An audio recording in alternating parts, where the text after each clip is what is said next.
Good afternoon, student, and happy Teej. Aditi जवाब Yes, दो yes, भाई। ma'am. एक मिनट।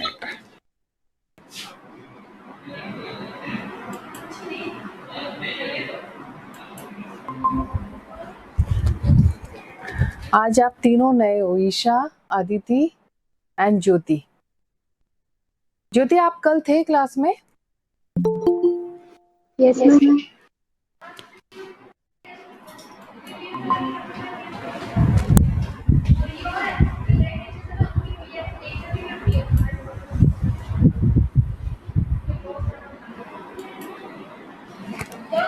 बेसिकली तीज तो गर्ल्स फेस्टिवल है, बॉयज पता नहीं क्यों तीज मना रहे होंगे, सब चलता है।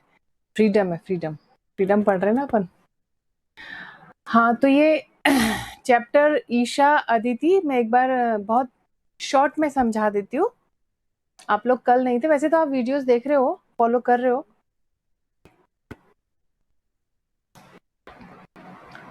है ना। फ्रीडम, बेसिकली फ्रीडम होता क्या है?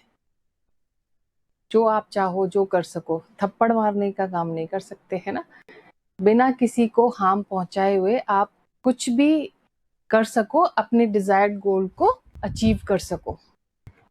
इसी थोड़ा सा कम कर रहे हैं, ठीक है।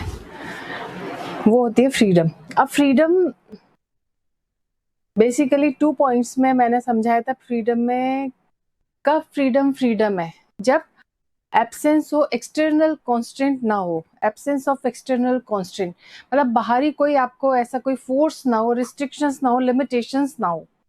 दूसरा था कि भाई आप एक इंडिविजुअल हो, है ना, इंडिविजुअल एग्जिस्ट करते हो, तो आपकी पर्सनैलिटी डेवलपमेंट के लिए, आपकी ग्रोथ के लिए ऐसी कंडीशंस क्रिएट हो जिसमें आप खुद को डेवलप कर सको, खुद को ग्रो कर सको, तो वो ही फ्रीडम है। अब जो नेक्स्ट टॉपिक है वो है the sources of constants, limitations. इसका पहले भी बता चुकी हूँ मैं। वी कैन से रिस्ट्रिक्शंस,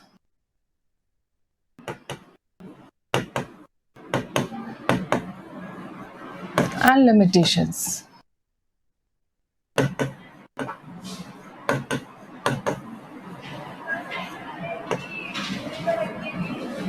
ठीक है, इसका मतलब है कंस्टेंट का मतलब है limitations and restrictions. Restriction on the freedom on individual may come from domination and external control. अब किसी भी इंडिविजुअल पे, जब किसी भी इंडिविजुअल की फ्रीडम पे रिस्ट्रिक्शंस कहाँ से आते हैं? एक्सटर्नल। एक्सटर्नल जब कंट्रोल होता है ना, जबरदस्ती का इंटरफेरेंस होता है या जबरदस्ती का डोमिनेशन होता है, जो बाहर से आता है, जो जिसमें आप मतलब बिल्कुल रेडी नहीं हो। Such restrictions may be imposed by force or they may be imposed by a government. कुछ restrictions ऐसे हैं जो हो सकता है कि वो आप पे जबरदस्ती इम्पोज किए गए हों, है ना, इम्पोज किए गए हों बाय फोर्स, जबरदस्ती फोर्सफुली वो इम्पोज किए गए हों, या हो सकता है कि गवर्नमेंट ने वो इम्पोज किए हों। किस गवर्नमेंट कैसे इम्पोज कर सकती है आपके पास, मतलब रिस्ट्रिक्शंस कैसे दे सकती है? लॉज के थ्रू, है ना, which embody the power of the ruler over the people and which may have the backing of force. अब गवर्नमेंट आपके ऊपर फोर्स कैसे दे सकती है? लॉज के थ्रू। उन जो रूलर्स है उनकी पावर कहाँ होती है? पीछे छिपी हुई होती है। तो बैकिंग ऑफ फोर्स की वजह से आप पे कुछ रिस्ट्रिक्शंस इम्पोज हो सकते हैं, कुछ आपके अधिकारों को लिमिटाइज किया जा सकता है। ठीक है, तो ये सोर्सेज है कि कांस्टेंट मतलब कैसे आ सकते हैं, कहाँ से आ सकते हैं। एक तो गवर्नमेंट के थ्रू आ सकते हैं, एक एक्सटर्नल कंट्रोल के द्वारा आ सकते हैं, दूसरे लॉज के द्वारा जो रूलर्स आपकी पॉलिसीज में बनाते हैं उसके द्वारा, है ना, और या फिर बाय फोर्स। ये सोर्सेज हैं। अगर कई बार पूछा जाएगा क्वेश्चन कि what are the sources of constant, तो ये आपको क्लियर रहना चाहिए। कहीं भी कोई भी अगर जैसे प्रॉब्लम है तो अपन डिस्कस कर सकते हैं, आगे नहीं बढ़ेंगे। This was the form of constant.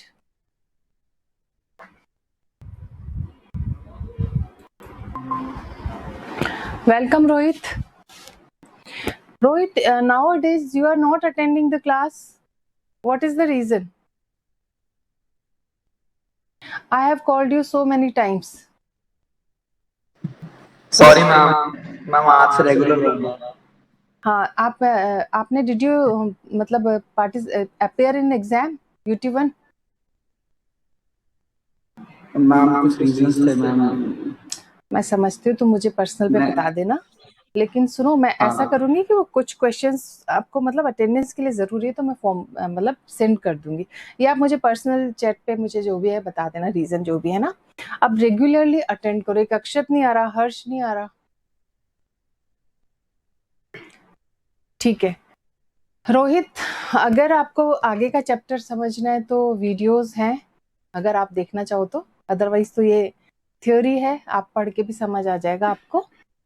तो मैं पढ़ा रही थी कि भाई कांस्टेंट जो होते हैं, रिस्ट्रिक्शंस जो है, लिमिटेशंस हैं, उसके सोर्सेज क्या है, भाई कैसे इम्पोज होते हैं वो आप पे, जबरदस्ती कैसे इम्पोज होते हैं। एक तो एक्सटर्नल कंट्रोल के द्वारा, एक गवर्नमेंट की लॉस के द्वारा, एक रूलर्स जो होते हैं जिनके पास पावर होती है, वो बैकिंग ऑफ फोर्स, मतलब पीछे से आपको फोर्स करते हैं, और एक होता है कि फोर्सफुली आप पे कुछ भी इम्पोज कर दिया। तो ये सारे सोर्सेज हैं। This was the form of constant represented by the colonial ruler over their subject. ये ऐसा फॉर्म ऑफ कॉन्स्टेंट है जो अपन ने कॉलोनियल जो रूलर्स थे, ब्रिटिशर्स थे, उन्होंने अपने सब्जेक्ट्स पे हमें इम्पोज कर रखा था, है ना। उन्होंने उस वक्त बहुत सारे कंस्ट्रेंट लगाए थे, बहुत सारी लिमिटेशंस लगा दी थी अपने सब्जेक्ट पे, मतलब अपने बेनिफिट के लिए उन्होंने बहुत सारे कंस्ट्रेंट लगाए थे। या फिर साउथ अफ्रीका में अगर आप देख सकते हो कि अपार्थाइड सिस्टम था, रेशियल डिस्क्रिमिनेशन था। इसको समझाने की जरूरत नहीं है। रेशियल डिस्क्रिमिनेशन में ये था कि ब्लैक और जो व्हाइट थे उनमें बहुत ज्यादा डिस्क्रिमिनेशन था, है ना। व्हाइट्स को बिल्कुल, ब्लैक को बिल्कुल भी परमिटेड नहीं थे कि अगर जहां व्हाइट बैठा है वहां ब्लैक आ जाए, ठीक है। अगर रेस्टोरेंट हो गया, 5 स्टार होटल हो गया, या कहीं भी हो गया, अगर वहां पे ऑलरेडी व्हाइट कोई है, मतलब गोरा कोई है, अगर ब्लैक ने एंट्री ले ली, तो उसको कहा जाता है कि नहीं, जब तक ये लीव नहीं कर देगा आपकी एंट्री नहीं दी जाएगी। तो इस तरह का जो अपार्थाइड था साउथ अफ्रीका में, ये क्या था, एक लिमिटेशन ही तो थे, रिस्ट्रिक्शन ही तो था, कॉन्स्टेंट ही तो था, किसी भी फॉर्म में हो। तो ये सोर्सेज है, ये आप एग्जाम्पल के लिए सोर्सेज हैं कि कैसे कैसे कॉन्स्टेंट लगाए जा सकते हैं। Some form of government may be inevitable, but if the government is a democratic one. लेकिन हम ये कहते हैं कि सारी गवर्नमेंट आप पे रिस्ट्रिक्शंस इम्पोज करती है, तो वो ऐसा नहीं है। कुछ गवर्नमेंट के जो रिस्ट्रिक्शंस है, कंस्टेंट है, वो इनएविटेबल है, वो जरूरी है, वो होने भी चाहिए, वो नेसेसरी है, ठीक है। ये डेमोक्रेटिक, अगर आपकी कंट्री डेमोक्रेटिक है तो वहां पे कुछ लिमिटेड मतलब सोर्सेज जरूर, आपके राइट्स पे कुछ रिस्ट्रिक्शंस होने चाहिए, है ना, जो डिजायरेबल है, वो जरूरी है। The member of a state could retain some control over their rulers, और जो कुछ मेंबर हैं स्टेट के, वो अपना कंट्रोल कुछ रूलर्स के द्वारा, मतलब जो राजा लोग हैं, रूलर्स हैं, जो गवर्नमेंट है, तो कुछ मेंबर स्टेट के वो उसको रिटेन करते हैं। That is why democratic government is considered. इसीलिए भाई रिस्ट्रिक्शंस नहीं हो, ज्यादा इम्पोज ना हो, डिजायरेबल हो, इसीलिए क्या जरूरी है, डेमोक्रेटिक गवर्नमेंट इंपॉर्टेंट मानी जाती है।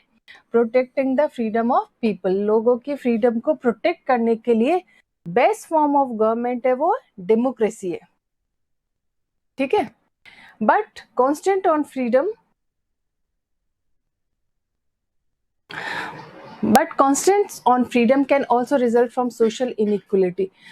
बट फ्रीडम पे ये जो कॉन्स्टेंट लगे हुए हैं, इसका जो रिजल्ट है वो सोशल इनइक्वलिटी है। हमारे समाज में जो इतना डिस्क्रिमिनेशन है, इनइक्वल है, सब लोग इक्वलिटी नहीं है, ये भी एक रिजल्ट ही है of the kind implicit in the caste system. Caste system में आप बहुत बेटर समझ सकते हो, हमारा जो इंडिया का स्ट्रक्चर है, कास्ट सिस्टम है, उसमें बहुत सोशल इनइक्वलिटी है, और which result from extreme economic inequality in a society. इसके अलावा इकोनॉमिक इनइक्वलिटी भी है हमारी सोसाइटी में। इकोनॉमिक इनइक्वलिटी में क्या है, कुछ लोग तो इतना ज्यादा है उनके पास, रहने के लिए घर 1 2 3 4 5 घर हैं, 5 5 गाड़ियां हैं। और कुछ लोग ऐसे हैं जो सिर्फ मतलब जो बेसिक चीजें हैं, फूड शेल्टर होम, उससे भी डिप्राइव्ड है, वो भी उनको अवेलेबल नहीं है। तो ये हमारे सोसाइटी में, हमारे इंडिया में, हमारे ये इनइक्वलिटी तो प्रिवेल्ड है। The quotation from Subhash Chandra Bose on freedom draws attention to the need for the country to work to remove such constraint.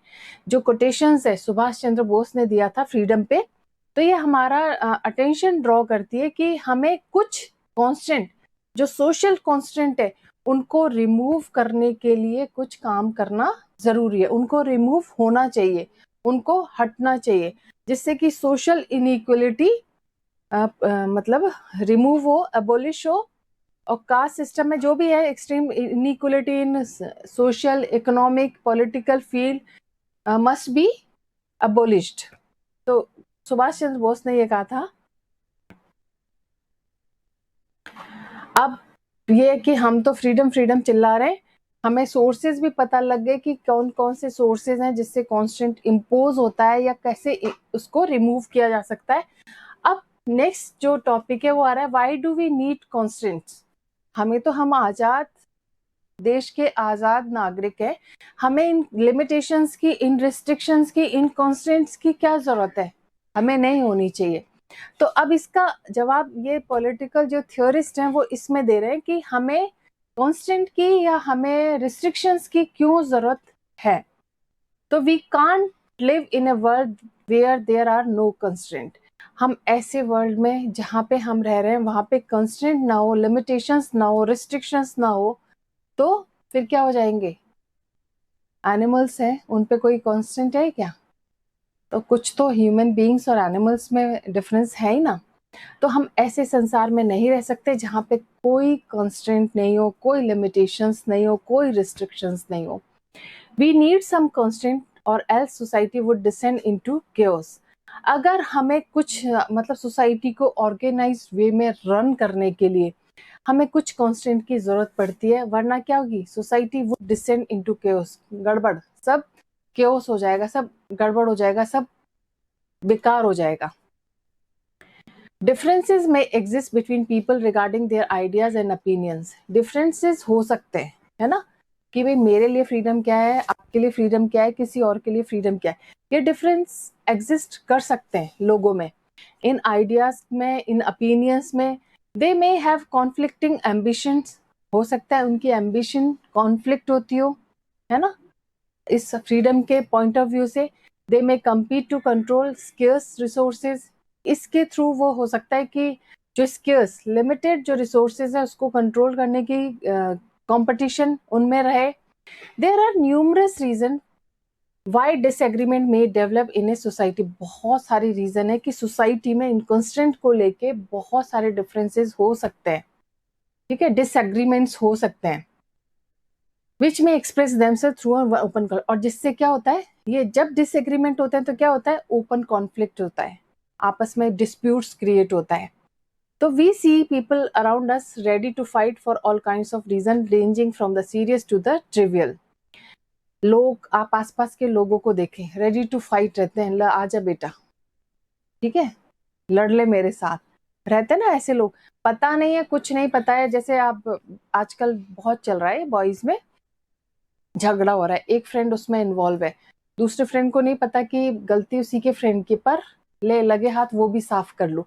तो लोग बिल्कुल रेडी टू फाइट रहते हैं, मतलब बिना, इरेशनली, रैशनली नहीं, इरेशनली रेडी टू फाइट रहते हैं, लड़ने को तैयार हैं, छोटी छोटी चीजों पे लड़ने को तैयार हैं।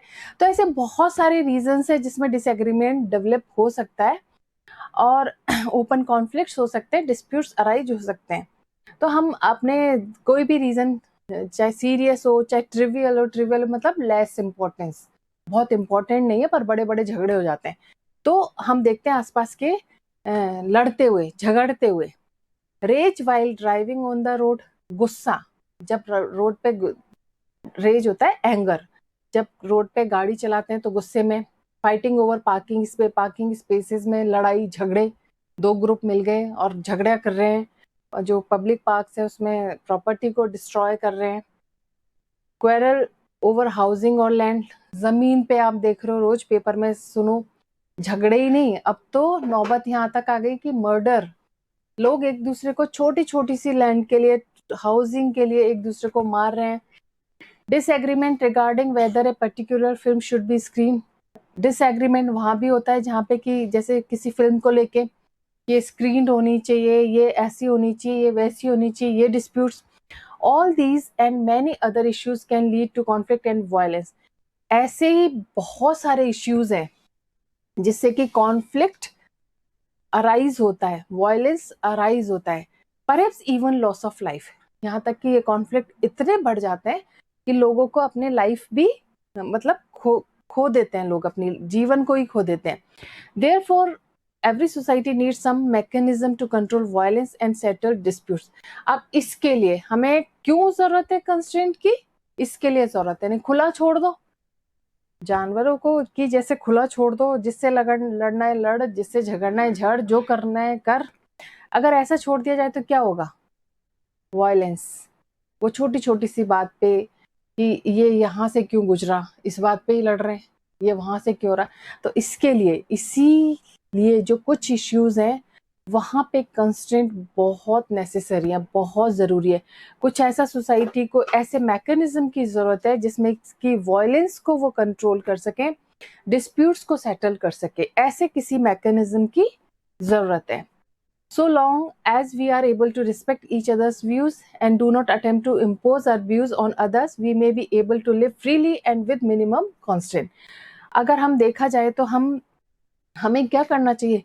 एक दूसरे के व्यूज की रिस्पेक्ट करनी चाहिए। भाई मेरा सोचना, मेरा परसेप्शन, मेरा विजन, आपका परसेप्शन, आपका विजन, ये आपकी सोच है, ये मेरी सोच है, तो हम सोच ही तो डिफरेंट है ना। उसमें इसका मतलब थोड़ी ना कि मैं अगर कुछ और सोच रही हूँ तो मैं थप्पड़ मार दूं या मैं कुछ भी कर दूं। आपकी सोच अलग हो सकती है, मेरी सोच अलग हो सकती है, तो इस उनको व्यूज को रिस्पेक्ट करना चाहिए और उनको हमारे व्यूज को दूसरों पे इम्पोज करने की कोशिश नहीं करनी चाहिए कि नहीं मैं जो सोच रही हूँ वही करेक्ट है, तुझे ये ही सोचना पड़ेगा, है ना। ये नहीं होना चाहिए, ठीक है।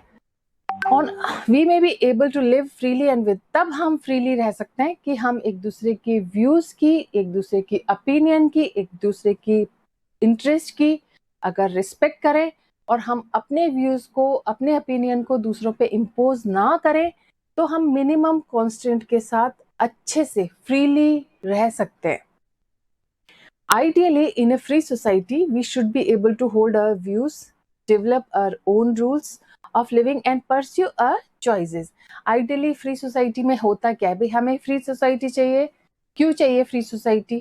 हमें सिर्फ चाहिए कि हम अपने व्यूज को होल्ड कर सके, अपने व्यूज को मतलब एटलीस्ट बोलने के, एक्सप्रेशन की तो हमें आज़ादी हो, और हमारे जो रूल्स ऑफ लिविंग है वो हम खुद अपने खुद के डेवलप कर सके। कोई हमें ये नहीं कहे कि ये पहन वो मत पहन। अब आपकी फैमिली की बात अलग है, वो भी उन रूल्स फॉलो कर रहे हैं तो वो हो सकता है, लेकिन आपको आज़ादी मिलनी चाहिए कि आप कैसी लाइफ लीड करना चाह रहे हो और अपनी चॉइसेस को परस्यू करना, कि जो आपकी चॉइस है, जो आपका इंटरेस्ट है, जो आपकी हॉबी है, उसको परस्यू कर सके, आपको फॉलो कर सके। अब फ्री सोसाइटी या फ्रीडम में क्या चाहिए? बस ये चीजें तो चाहिए, इसके अलावा तो कुछ चाहिए नहीं, रिक्वायरमेंट है नहीं, इसमें सारी चीजें आ जाती हैं। But the creation of such a society to require some constraint at the very least. लेकिन ऐसी सोसाइटी को क्रिएट करने के लिए हमें कुछ कंस्ट्रेंट की जरूरत पड़ती है, बहुत कम कंस्ट्रेंट, मतलब ऐसा नहीं हो कि बिल्कुल इम्पोज कर दे, लेकिन फिर भी जहां जरूरत है, रीजनेबल जिसे कहते हैं, रीजनेबल कंस्ट्रेंट की जरूरत पड़ती है। It requires that we willingly to respect differences of views, opinion and beliefs. इसके लिए जरूरत है कि हम जो डिफरेंसेस हैं विलिंगली हम उनको रिस्पेक्ट करें, व्यूज को, ओपिनियंस एंड बिलीफ्स को माने, दूसरों की भी माने। अगर मेरा मन है शिव जी को पूजा करने का या मेरा शिव जी का मन है, तो आप नहीं कह सकते कि राम जी को ही पूज क्योंकि राम जी अच्छे हैं, मेरी नजर में राम जी अच्छे नहीं। मेरा अपना ट्रस्ट है, मेरा अपना बिलीफ है, मेरी अपनी ओपिनियन है, ठीक है, वहाँ फ्री छोड़ देना चाहिए। लेकिन अगर मैं इम्पोज करने की कोशिश करूँ, नहीं नहीं आप ये ज़्यादा वो ज़्यादा, तो वहाँ गलत है। However, sometimes we think that a strong commitment to our belief required that we must oppose all those who differ from or reject our views. कभी कभी क्या होता है, हम सोचते हैं कि जो स्ट्रॉन्ग कमिटमेंट है हमारे बिलीव्स का, उनको we must oppose all those who differ from और रिजेक्ट आवर व्यूज। हम उस हमारे मतलब हम नाराज हो जाते हैं, हम गुस्सा हो जाते हैं जो हमारे से थोड़ा सा डिफरेंट सोचता है ना। हमारे जो खुद के बिलीफ को रिक्वायर्ड है, we must oppose all those who differ, हम उनको अपोज करना चाहिए जो हमारे व्यूज से अलग है, उनको रिजेक्ट कर देना चाहिए। वी सी देयर व्यूज और वेज लिविंग एज अनएक्सेप्टेबल और इवन अनडिजायरेबल। ये उस कंडीशन में अगर उसके व्यूज अनएक्सेप्टेबल है, अनडिजायरेबल है, या आपको कोई हार्म पहुंच रहा है, तो हमें रिजेक्ट कर देना चाहिए। Under such circumstances, we need some legal and political restraint to ensure that differences may be discussed and debated without one group coercively imposing its views on the other. तो ऐसी सर्कमस्टांसिस में, ऐसी situation में हमें जरूरत है legal and political रेस्ट्रेंट्स की, है ना। ये एंश्योर करने के लिए कि जो डिफरेंसेस हैं उनको डिस्कशन से डिस्कस कर सकते हो, आप डिबेट कर सकते हो बिना किसी को अपने व्यूज इम्पोज किए हुए। आप डिबेट करो, डिस्कशन करो, किसी को कोई फर्क नहीं पड़ेगा, लेकिन अपने व्यूज को थोपो मत, इम्पोज मत करो forcefully. Worse still, we may be confronted with attempts to bully or harass us to that we conform to their wishes. If so, we may want stronger support from law to ensure that my freedom is protected. Worse still, we may be confronted, हमें रोज face करना पड़ता है ऐसे attempts को जिसमें बुली, जिसमें एक दूसरे को तंग कर रहे हैं, जिसमें हैरेस हो रहे हैं हम लोग। We conform to their wishes, हमें दूसरे की विशेज को भी कॉन्फॉर्म करना है, ध्यान रखना है।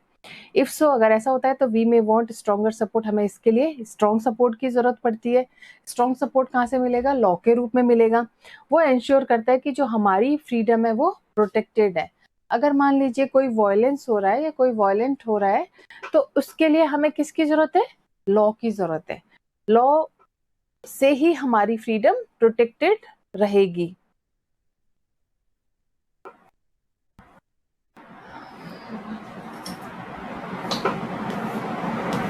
अब मेरे ख्याल से टाइम हो गया, 12th का टाइम हो गया। और बताइए, किसी को कोई क्वेश्चन है, क्वेरीज?